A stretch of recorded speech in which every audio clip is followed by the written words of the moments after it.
Green hydrogen, and I mean properly green hydrogen in this case, not blue or even turquoise hydrogen, will play a very, very important role in how we decarbonise. And I do acknowledge the Minister for Hydrogen for the really good work that this state's doing that, and I want to keep encouraging us to do that. But I also want to make sure we get this in context, because hydrogen is only part of the decarbonisation solution.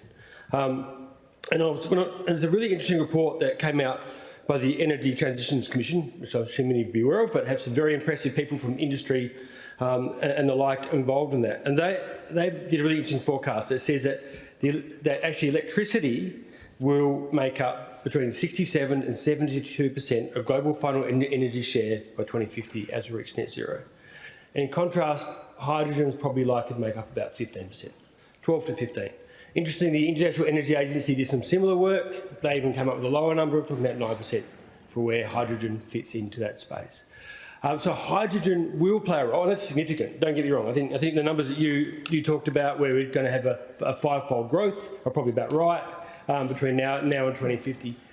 And WA can play an extraordinary role in that because of our, as Minister for Hydrogen said in her speech, we've got amazing wind, sun and people and land, and we can actually do some pretty extraordinary stuff in this space. But we've got to do that in tandem with how we also then actually decarbonise here at home. And there were some comments that raised concern for me around how we do that.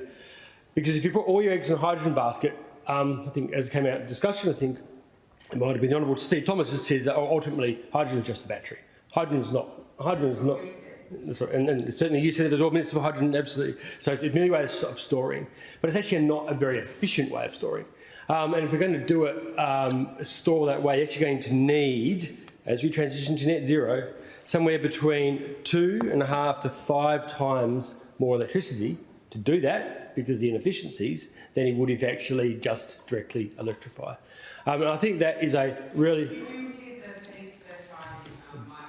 I did, around your hopes for some of the metal hydrides, what it was, around that, which I think is again, it's a great hope, but let's don't put all our eggs in technologies that don't. And I hope, I know they do props somewhere, but I hope everybody got a copy of Saul Griffith's book. I know he and Mike Cannon Brooks sent me one, and I hope everyone in this chamber, can I encourage you to read it? It's called The Big Switch, and it's very articulately makes out what Australia can do, and I think it's Western Australia more so than others, around how we quickly electrify our future. Here's some very interesting things to say about hydrogen as well, but broadly saying, makes the point that hydrogen will be part of the solution, but let's don't get distracted by it because it is much less efficient. Your efficiencies are much, much lower than electrification. And I think about some of the things we need to do here. So our gas network, I know that was one of the things that was raised. We cannot decarbonise our residential gas network. And unless you're going to replace all your steel pipes with PVC, unless you're going to replace all your appliances, that actually just needs to, we actually need to acknowledge that gas has no future in our cities. Our cities need to be 100% electric, and that actually is going to be the future. And hydrogen will play a role in hard to decarbonise industries. And I think we talked, and it will play a really important export role. And I know Germany came up in part of the discussion. Places like Germany, they don't have our wind, they don't have our sun, they don't have our land. For them to actually decarbonise is much more difficult. And exports to places like Germany or be our current trading partners like South Korea and Japan are a huge opportunity to how we will help the whole world decarbonise. But what we need to do here in Western Australia is actually not think that we're going to rely on hydrogen to decarbonise ourselves, especially our cities, because electrifying everything is, in our cities, the way to go in terms of our transport, in terms of our households and those kinds of things. And I just wanted to make that point, because I think it's a really important point, because I don't think it is enough of the conversation in this state, is actually how we get out of gas locally, because we don't need it. In fact, it's slowing us down. It's slowing down our transition towards net zero that we've all agreed needs to happen, and we all know needs to happen as quickly as possible. But there are bits of it that are both cheaper to do with electricity they'll save households money, they're quicker, the technologies are here right now, and it's actually a really, really exciting time. So I just wanted to make that brief comment, and actually want to once again congratulate the Honourable Dan Caddy on bringing, I think, what is going to be an extraordinary thing. I think the years ahead I'm excited by, and the role that WA will play in decarbonising the planet and making and clean energy. And I really just want to make sure that we get that right and play that role in the diverse ways that we need to do so. Thank you. I have to give the call to the Minister for Regional Development. Thank you, President. Look, I would just like to ensure that the member who stayed up late last night preparing his address actually gets some opportunity to learn a little bit more. And one is that hydrogen is not the enemy of electrification. And indeed, if you look at the Woodside H2 program that is being proposed in the renewable hydrogen component of that, what does it do?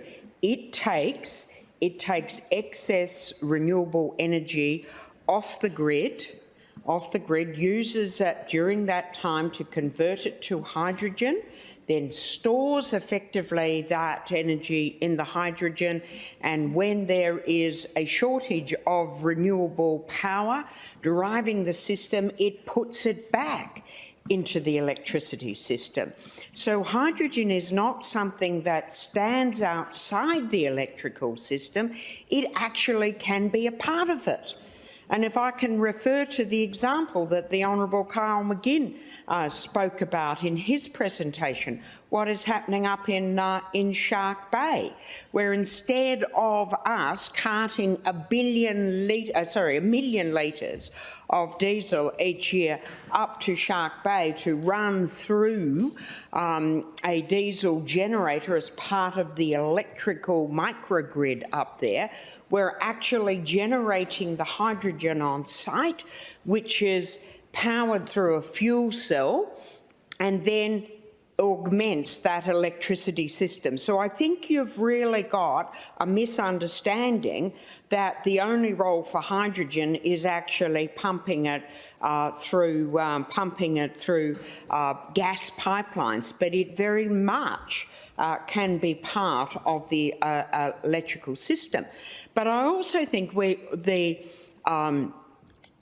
what we are seeing with the limits on lithium batteries and possibly some improvements with vanadium batteries, that in terms of things like heavy haulage, the prospects of doing that with batteries are very, very limited. So as you get beyond the small passenger vehicles into larger vehicles, the economics change, because the ability to be able to use hydrogen and not actually have to carry the enormous weight of batteries makes hydrogen very, very a compelling alternative for those heavier fuel cases. And we should not forget to think about, when we're looking at our carbon footprint, not just to be looking at the stationary power, whether or not that's the stationary power, whether or not that's gas-fired or electrical, but we import into this state 6 billion litres of diesel from overseas, 6 billion litres of diesel.